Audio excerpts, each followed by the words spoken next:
And Hoyt ready, delivers. Dave swings and hits it to center field. Going back to Delaney, still going. That is out of here. Oh, boy, that was a line drive. And, I mean, he put a charge in that. It looked like Delaney thought he was going to catch it easy, but he went for the fence, and that ball drops out of here, and it's a 1-0 ball game.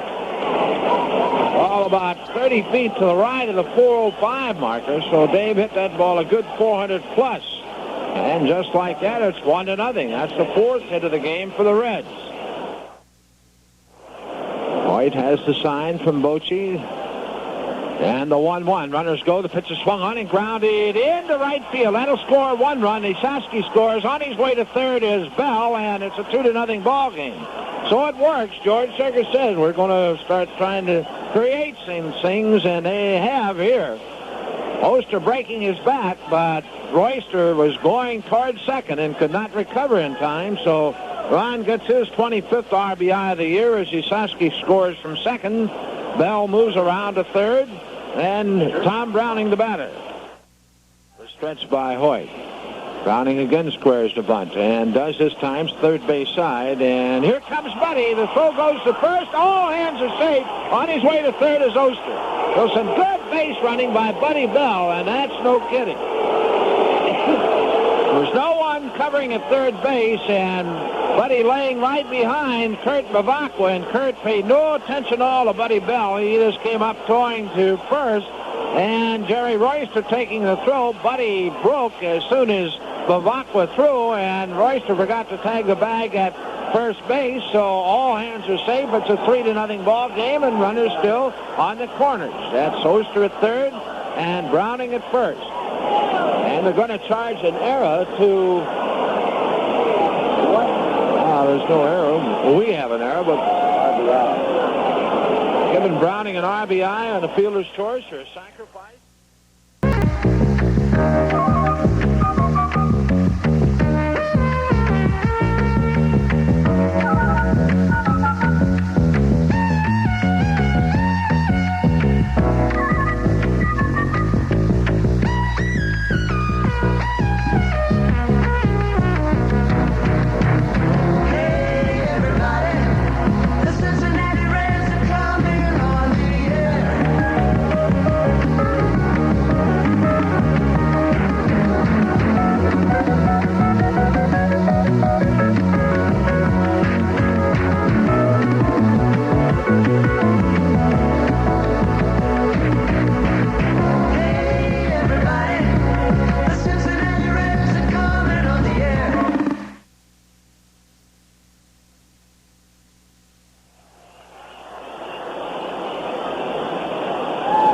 Franco has had trouble closing the door this season when given the opportunities, rare though they might have been. And he has offered up the opportunity tonight as Delaney fouls a pitch away.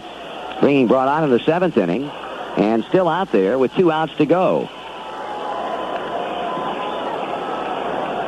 1 ball and 1 strike. And it stays just off the outside corner and a bit high. Ball 2.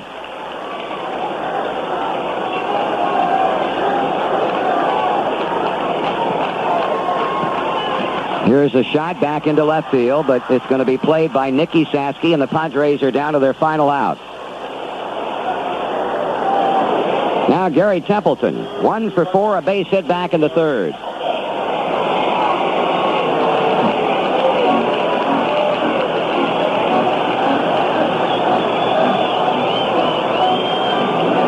Franco standing behind the mound as the Reds outfielders, primarily Eddie Milner, repositioning himself. He's going to play Templeton just maybe a step or 2 toward right field.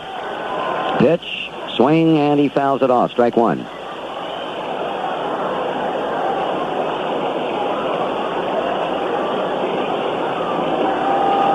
Tony Gwynn on deck, hoping to get on that bat.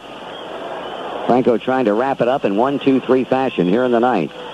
The Reds led 3-0 until the 6th inning when Bochy homered with Royster aboard.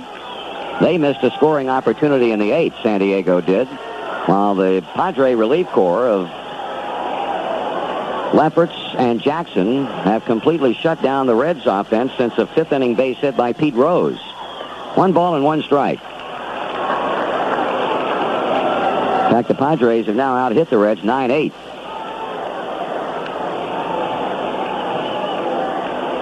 Templeton fouls off the first base side. That climbs back into the seats. Tomorrow night, it'll be right-hander Jay Tibbs for the Reds and a left-hander Dave Dravecky for San Diego, a young man who many feel is the most solid starter in Dick Williams' pitching rotation. A record of 9-7, but an earned run average of 2.24. He has been a good one this season. Franco backing off. Stepping back on again. Owns a count advantage against the Padres shortstop and pitches. And he's upstairs with that one.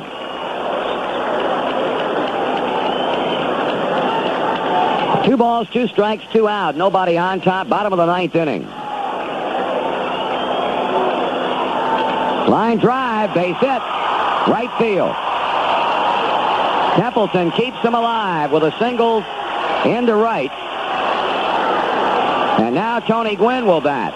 Franco will enjoy the luxury of certainly facing Gwynn, who's a left-hand batter. But you can bet the ranch if Tony gets on, that will be the last man Franco faces, because they've got the right-handed batting Garvey coming up next. Diaz takes a trip out to the mound.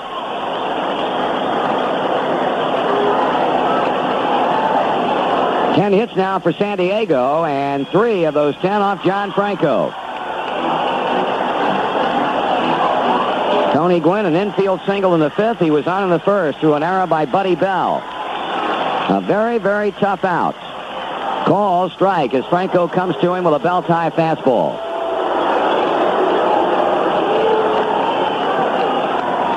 They play him as an off-field hitter. A lot of room down that right field line. Pitch taken high. Ball 1, strike 1. The left-hander Walter throwing in the San Diego pen. Ted Power is ready down the right field line. Runner at first, 2 out. The 1-1. That is in the air. Right field. Going back Parker. And this one belongs to the Reds. Reds win by 1 tonight over the Padres, 3-2. All the runs came in, 2 innings. In the 4th inning, Cincinnati against Lamar Hoyt, the right-hander facing the Reds for the first time ever. And Dave Parker led off that 4th inning with a line drive home run over the center field fence. His 22nd of the year, the Reds led 1-0. Nicky Saski and Buddy Bell then had back-to-back base hits. 1 out later with the runners going, Ron Oster grounded a base hit into right field. Saski scored to make it 2-0. And then Tom Browning put a bunt down third base side. Kurt Bavacqua came in to make the pickup. As soon as he committed himself to first, Buddy Bell came in from third base and scored easily ahead of the throw to give the Reds a 3-0 lead. San Diego's scoring inning was the 6th, when with 2 down, Jerry Royster doubled and Bruce Bochy followed with a home run to left field, his 5th of the year, and that made it a 3-2 game. San Diego's last major threat came in the 8th against John Franco. With 1 out, Kurt Bavacqua beat out an infield hit deep in the hole at shortstop. Al Bunbury came in to run for him. Carmelo Martinez single to right. With Bunbury going to third, Flannery ran for Martinez. But Jerry Royster hit a fly ball to shallow right that Parker caught for the 2nd out, and Bochy was struck out swinging. Padres got a base hit in the 9th with 2 out from Templeton, but Gwynn flied to right to end the game. The Reds had 3 runs, 8 hits with an error, leaving 6. San Diego, 2 runs, 10 hits. They left 10. Browning now a 10-game winner. He went the first 6, and he's 10-9 on the year. Franco gets his 4th save, and the loser, Hoyt, is now 13-7. Tomorrow night, game number 3, same starting time. Pitchers for the Reds, right-hander Jay Tibbs, and for San Diego, left-hander Dave Dravecky. The pregame shows will be yours on most of these same stations beginning at 9:35. Again, the final score tonight in a game that took 2 hours and 37 minutes to play before a crowd of 25,165. The Reds 3 and the Padres 2.